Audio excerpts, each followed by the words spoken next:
Hello நண்பர்களே, வணக்கம். நான் உங்கள் பிரியா. நம்ம இன்றைக்கி பார்க்க போகிற பதிவு என்ன அப்படின்னு பார்த்தீங்கன்னா, உங்களோட வீட்டில் முருகர் நடமாட்டம் அதிகமாக இருந்தது அப்படின்னா உங்களுக்கு என்ன மாதிரியான அறிகுறிகள் தெரியுங்கிறத பற்றி தான் நம்ம இந்த பதிவை பார்க்கலாம்னு இருக்கோம். வேல் வேல் முருகா, வெற்றி வேல் முருகா. நீங்கள் இந்த பதிவை பார்க்கக்கூடிய முருக பக்தர்களாக இருந்தீங்க அப்படின்னா மறக்காமல் ஓம் சரவண பவான்னு சொல்லிவிட்டு நம்ம கமெண்ட் பாக்ஸில் ஒரு கமெண்ட் போஸ்ட் பண்ணுங்கள். இப்போ வாங்க நம்ம பதிவுக்குள்ளே போகலாம். உங்களுக்கும் தமிழ் கடவுளாகிய முருகரை மிகவும் பிடிக்கும் அப்படின்னா நீங்கள் இந்த கமெண்ட் போஸ்ட் பண்ணுங்கள். ஸோ நம்ம பார்க்கக்கூடிய பதிவில் நம்ம முருகர் நடமாட்டம் நம்ம வீட்டில் இருந்தது அப்படின்னா நம்மளுக்கு என்னென்ன மாதிரியான அறிகுறிகள் தெரியுங்கிறத பற்றி தான் நம்ம பார்க்க போகிறோம். இது இப்போ நீங்கள் ரீசெண்டாக தான் முருக பக்தர் ஆகியிருக்கீங்க. உங்களுக்கு அவர் ஏதோ ஒரு அற்புதம் உங்கள் வாழ்க்கையில் செஞ்சுருக்கிறார். அதனால் நீங்கள் முருக பக்தர் ஆகியிருக்கீங்க. அப்போ உங்களோட கண்ணுக்கு முருகர் தெரிவாரா, இல்லை உங்கள் வீட்டில் அவரோட அவர் இருக்கிறத நீங்கள் உணர முடியுமா அப்படின்னு கேட்டால் அது கொஞ்சம் கஷ்டம்தாங்க. ஒரு சில பேர் பரம்பரையாக இல்லை அவங்க வருடக்கணக்காக முருக பக்தராக இருப்பாங்க. ஒரு சில பேரெல்லாம் சின்ன வயசுலேருந்தே முருக பக்தராக இருப்பாங்க.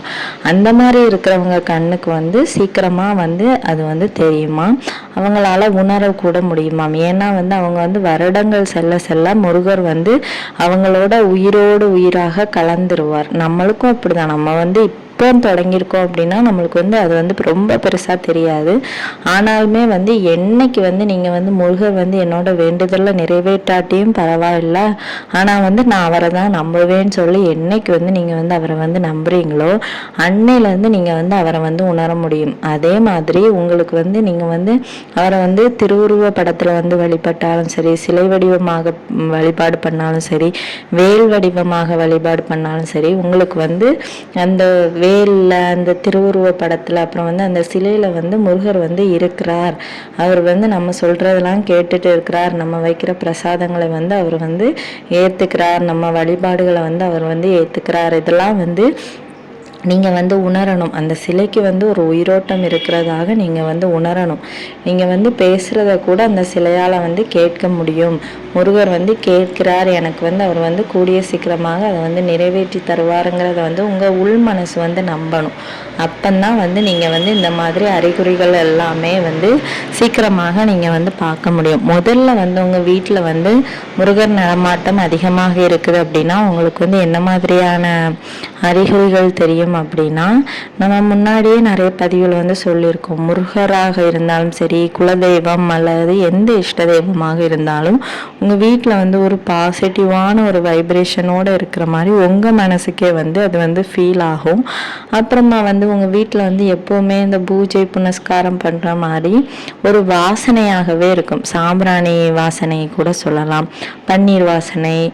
முருகப்பெருமான் இருந்தார் அப்படின்னா பன்னீர் ரோஜா வாசனை, அப்புறம் சந்தன வாசனை, விபூதி வாசனை எல்லாம் அதிகமாக வரும் அப்படின்னும் சொல்லப்பட்டிருக்கு பெரியவர்களால்.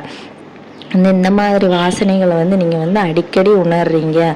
அவருக்கு திருவிளக்கு ஏற்றும் போதும் சரி, ஏற்றாமல் உங்களுக்கு முடியாத நாட்கள்லையும் சரி, உங்களால் இதை உணர முடியுது, இந்த வாசனையை உணர முடியுது அப்படின்னா கட்டாயமாக முருகர் நடமாட்டம் உங்களோட இல்லத்தில் அதிகமாக இருப்பதை உங்களால் உணர முடியும். அதுக்கப்புறமா என்ன தெரியும் அப்படின்னு பார்த்தீங்கன்னா, உங்கள் வீட்டில் யாரோ உங்கள் கூட உங்கள் பூஜை அறையில் இருக்கிற மாதிரி, பூஜை அறையிலேருந்து வெளியே போகிற மாதிரி, மறுபடியும் பூஜை அறைக்கு வர மாதிரி, இந்த மாதிரியெல்லாம் உங்களால் பார்க்க முடியும். ஒரு உருவம்னு கூட அதை நம்ம சொல்லலாம். ஆனால் நீங்கள் அந்த உருவத்தை பார்த்து பயம்ங்கிறது உங்களுக்கு வராது. அந்த பயம் இல்லாமல் அந்த உருவம் பார்த்தாலே ஒரு தெய்வீக கடாட்சமாக இருக்குமா. அதுவும் குழந்தை ரூபத்தில் இருந்து ஒரு யங்ஸ்டேஜ் பையன் அந்த மாதிரி உள்ள ரூபத்தில் தான் அது இருக்குமா. கையில் அப்புறம் ஏதோ வேல் மாதிரி வச்சிருக்கிற மாதிரியும் இருக்கும் அப்படின்னும் அந்த முருக பக்தர்கள் நிறைய பேரால் சொல்லப்படுதுங்க.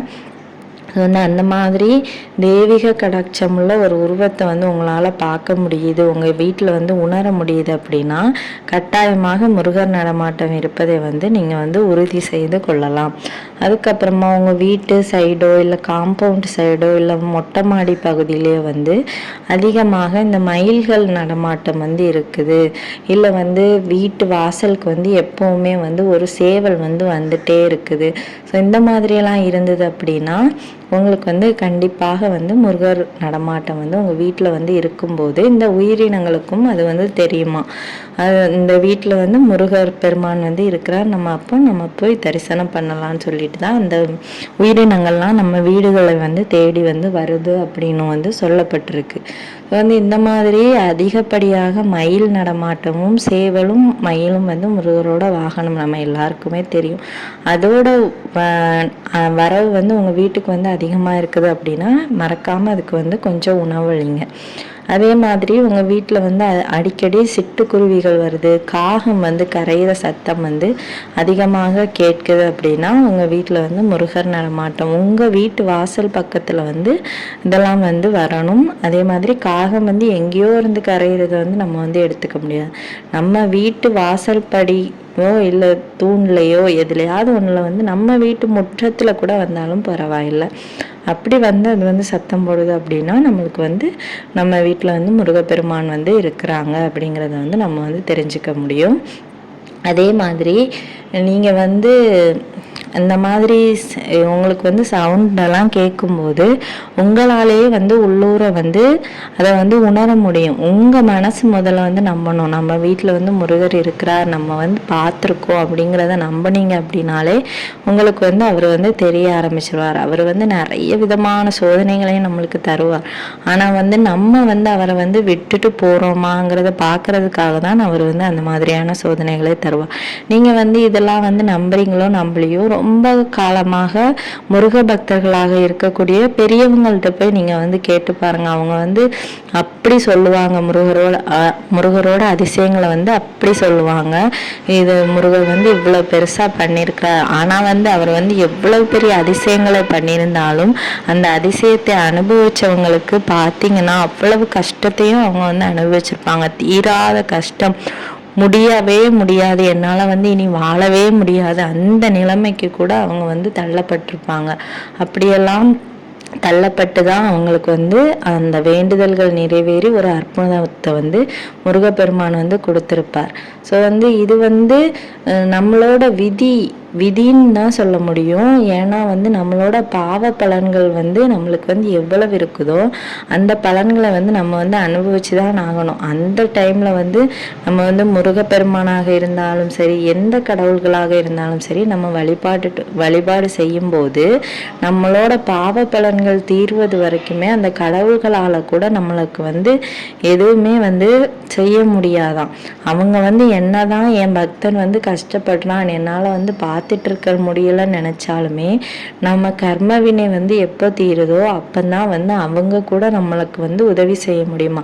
இதுவும் வந்து நம்ம கந்த புராணத்துலலாம் வந்து சொல்லப்பட்டிருக்குங்க. உங்களுக்கு வந்து தெரியல அப்படின்னா நம்ம வந்து ஒரு முருகன் ஒரு படம் வந்து பாருங்க, அந்த படத்துல கூட கண்டிப்பாக வந்து சிவபெருமான் வந்து சொல்லுவாங்க, ஏன் வந்து இந்த தேவர்கள்லாம் வந்து இவ்வளோ கஷ்டப்படுறாங்க அப்படின்னா அவங்களோட பாவ பலன்களை வந்து அவங்க வந்து அனுபவிச்சுட்டு இருக்கிறாங்களாம்.